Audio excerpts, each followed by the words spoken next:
Assalamualaikum warahmatullahi wabarakatuh. Kembali lagi bersama saya Kang Irfan. Di video kali ini saya akan mencoba membahas soal informatika dan keterampilan jenerik.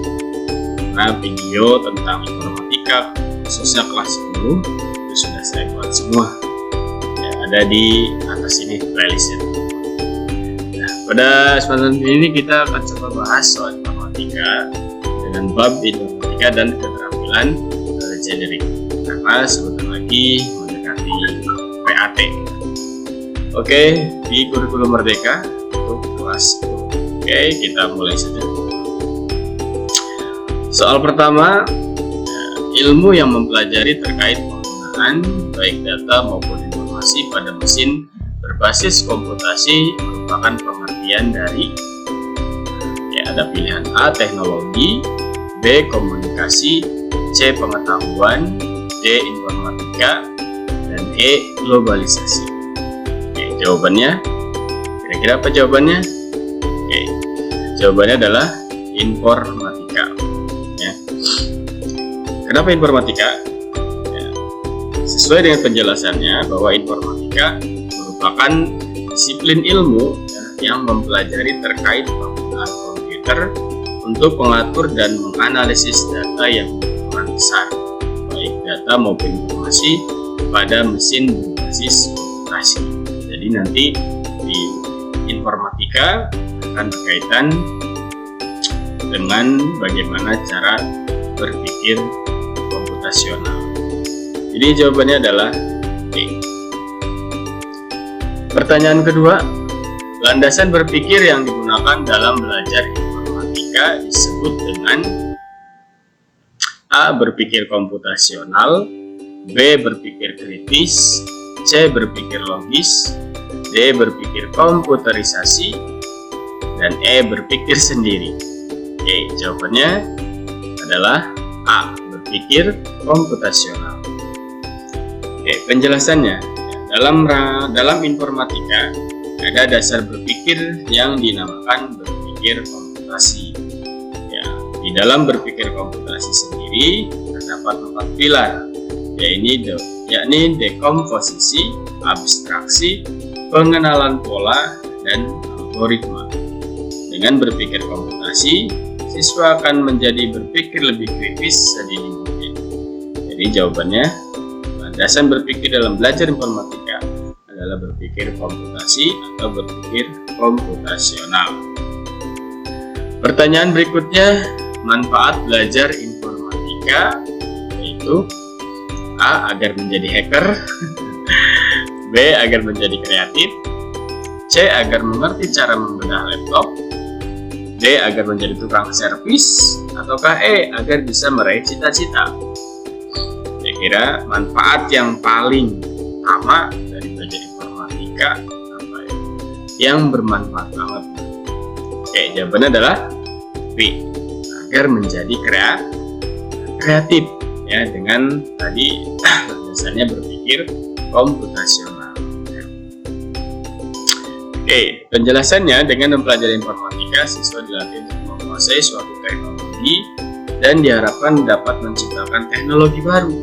Ya, jadi bukan hanya sekedar menjadi, tapi dapat menciptakan. Hal inilah yang mendasari informatika menjadi bekal untuk masa depan siswa. Pertanyaan berikutnya, apa hubungan antara matematika dengan informatika? Ini suka tuker ya. Ya, matematika dan informatika sama enggak sih? A. Sama-sama rumit. Sebenarnya rumitan matematika deh, bagi yang tidak suka matematika. B. Sama-sama dibutuhkan di kehidupan. C. Adanya perpaduan teori matematika dengan prinsip dan teori informatika. Kemudian D.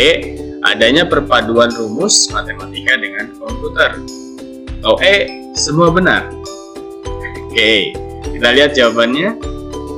Jawabannya adalah adanya perpaduan teori matematika dengan prinsip dan teori informatika. Kita simak penjelasannya. Ya, diibaratkan ibu dan anak, begitulah hubungan antara matematika dengan informatika. Matematika berperan sebagai ibu, sedangkan informatika anaknya.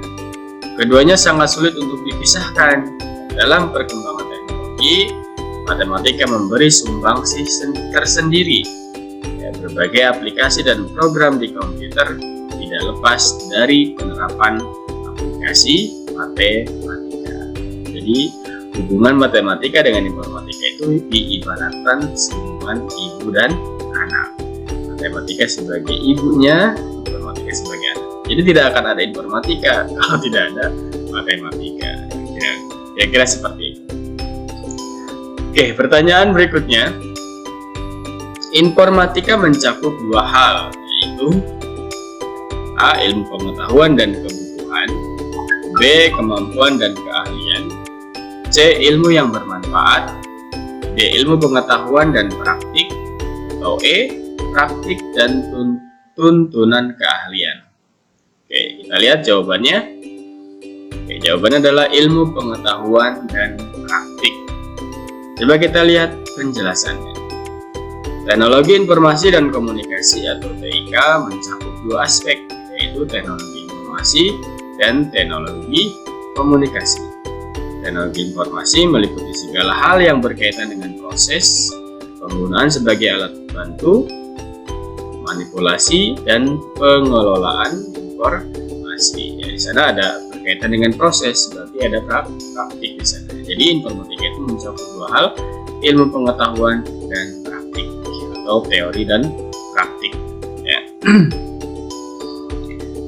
Berikut ini yang bukan termasuk dari profil pelajar Pancasila pada kebiasaannya adalah profil pelajar Pancasila. Ini muncul setelah Pak Menteri mengeluarkan kurikulum Merdeka. Jadi nanti diharapkan pelajar Indonesia itu berprofil pelajar Pancasila atau mengamalkan nilai-nilai Pancasila.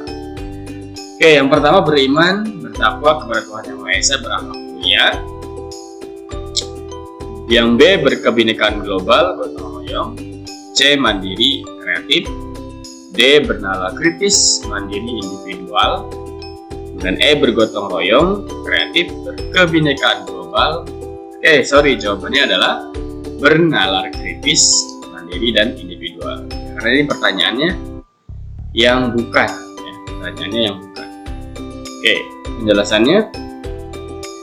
Profil pelajar Pancasila itu mencakup beriman, bertakwa kepada Tuhan Yang Maha Esa, dan berakhlak mulia, itu 1. Kemudian berkebinekaan global, 2. Bergotong royong, 3. Mandiri, 4. Bernalar kritis, 5. Dan kreatif, 6. Jadi ada 6 dimensi profil pelajar Pancasila. Ya, kalau dibagikan seperti ini ya. Ini 6 dimensi profil pelajar Pancasila yang diharapkan. Ya, nanti setelah melalui pembelajaran kurikulum Merdeka, pelajar Indonesia berprofil Pancasila. Pertanyaan berikutnya. 1. Membantu mempercepat menyelesaikan pekerjaan, membantu membuat keputusan, membuat aplikasi teknologi, mengembangkan kemampuan belajar berbasis TIK. Berikut di atas adalah manfaat dari mempelajari ilmu apa? A. Matematika, B. IPA, C. IPS, D. Informatika, E. Biologi. Jawabannya adalah informatika. Oke, kita lihat penjelasannya. Nah, di sini dijelaskannya manfaat belajar informatika ya tentu cepat menyelesaikan pekerjaan. Karena nanti landasannya adalah berpikir komputasional atau berpikir komputasi, kritis, berpikir kritis, kreatif. Kemudian karena membantu membuat keputusan, dapat dengan mudah menggunakan komputer, mengembangkan kompetensi, memotivasi kemampuan, membantu mempercepat menyelesaikan pekerjaan, dan mengembangkan kemampuan belajar berbasis TIK. Oke, pertanyaan berikutnya. Komponen yang tidak termasuk perangkat keras. Perangkat keras itu sama dengan hardware ya.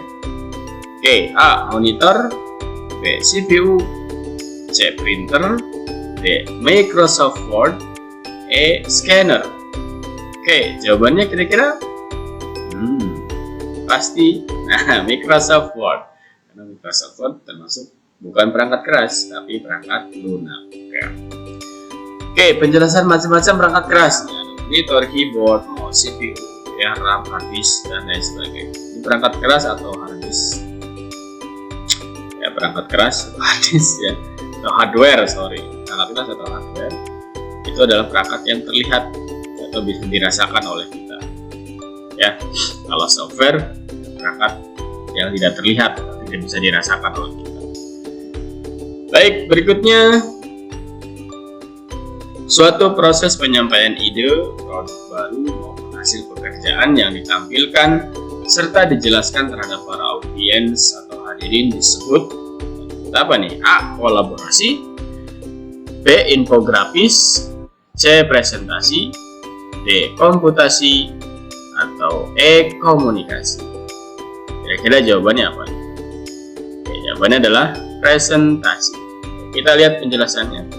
Oke, presentasi adalah suatu kegiatan berbicara di hadapan banyak hadirin atau salah satu bentuk komunikasi. Kita mempresentasikan entah itu produk, pekerjaan, dan lain sebagainya. Itu namanya presentasi. Ya, jadi proses penyampaian ide pada audiens itu namanya presentasi. Kalau infografis itu media informasi yang dapat berbentuk teks dengan perpaduan gambar, grafik, ilustrasi, dan tipografi.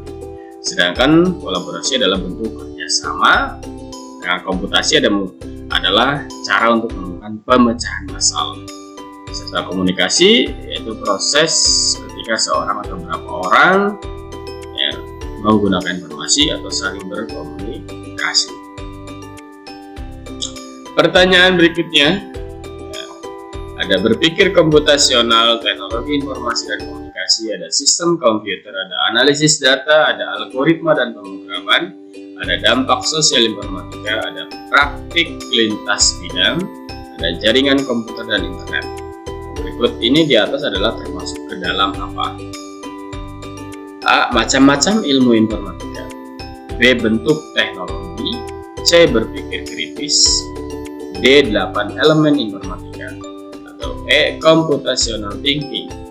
Oke, jawabannya adalah 8 elemen informatika. Jadi itulah 8 elemen informatika yang akan dipelajari oleh siswa di sekolah, ya, dalam kurikulum Merdeka. Nah, ini kita lihat bagannya, ya. TIK, SK atau sistem komputer, CKI atau jaringan komputer internet, ada AD, analisis data, ada AP, algoritma pemrograman, ada DSI, dampak sosial informatika, ada PLB, praktik lintas bidang, dan BK atau berpikir komputasional.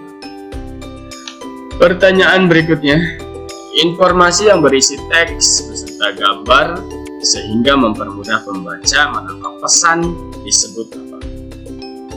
A. Monografi, B. Infografis, C. Infohoax, D. Monolog, atau E. Informatika. Oke, jawabannya apa? Oke, jawabannya adalah infografis. Ya, oke, kita lihat penjelasannya. Ya, presentasi tadi biasanya kegiatan menyampaikan kepada hadirin. Sedangkan infografis, kita lihat infografis adalah media informasi yang dapat berbentuk teks dengan perpaduan gambar, grafik, ilustrasi, dan lain sebagainya. Jadi jawabannya betul, infografis. Berikutnya, kemampuan memecahkan masalah dengan menerapkan ilmu komputasi. Ya, kemampuan pemecahan masalah ini memungkinkan kamu untuk menganalisis masalah yang kompleks, memahami apa masalahnya, dan menentukan solusi yang tepat. Disebut dengan apa pernyataan tersebut? Ya. A. Informatika, B. Information Communication Technology, C. Computational Thinking, D. Computer Science, atau E. Data Scientist. Oke, jawabannya apa nih? Jawabannya adalah Computational Thinking. Mari kita simak penjelasannya. Oke, penjelasannya di sini informatika merupakan ilmu yang baik yang mempelajari terkait penggunaan komputer untuk mengatur dan menganalisis. Kalau ICT atau Information Communication Technology adalah teknologi yang digunakan untuk berkomunikasi dan menciptakan. Kemudian computational thinking adalah kemampuan memecahkan masalah dengan penerapan ilmu komputasi. Kemudian masalah ini mungkin kamu menganalisis masalah yang kompleks dengan membagi beberapa masalah atau kelompok-kelompokkan permasalahan tersebut, sehingga gampang untuk diselesaikan ya. Sedangkan computer science, ilmu yang belajar dengan komputer, data scientist adalah pekerjaan dalam penggabungan ilmu komputer. Jadi jawabannya adalah computational thinking. Oke, masih ada pertanyaannya? Oke, masih ada.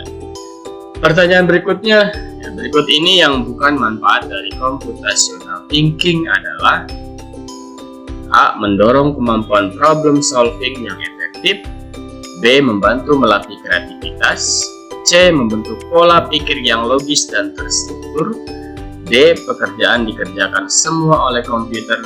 Dan E. Bekerja menjadi lebih profesional dan efisien. Jawabannya apa? Jawabannya adalah pekerjaan dikerjakan semua oleh komputer. Nggak mungkin lah ya, pasti tetap butuh partner seorang manusia. Mesin tidak bisa bekerja sendiri, komputer tidak bisa bekerja sendiri ya. Jadi yang bukan manfaat dari computational thinking adalah pekerjaan dikerjakan semua oleh komputer. Ya, kita lihat penjelasannya. Di sini manfaat computational thinking ya semua ada kecuali yang D tidak ada. Oke. Baik, pertanyaan berikutnya. Berikut bukan komponen revolusi industri 4.0 adalah: A. Artificial Intelligence. B. Digital Society. C. Cloud Computing.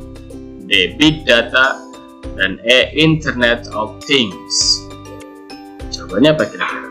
Revolusi industri ya, yang sedang kita rasakan sekarang. Oke, jawabannya adalah Digital Society.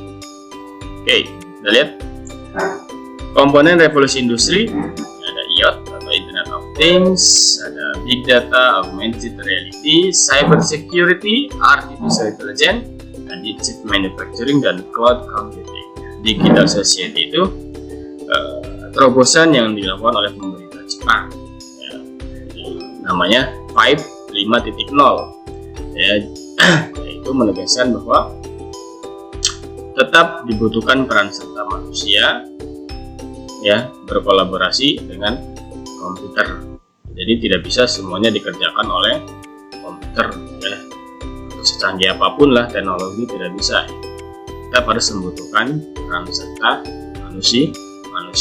Itu digagas oleh Jepang ya, melalui Digital Society. Masih ada pertanyaannya? Masih ada. Di bawah ini yang bukan merupakan tujuan pembuatan infografis adalah: A. Mengedukasi. B. Membiarkan. C. Mengimbau. D. Mengajak. E. Persuasif. Oke, jawabannya apa nih? Biarkan ya, yang bukan itu membiarkan ya. Jadi bukan dibiarkan, membuat infografis. Infografis tadi dibahas.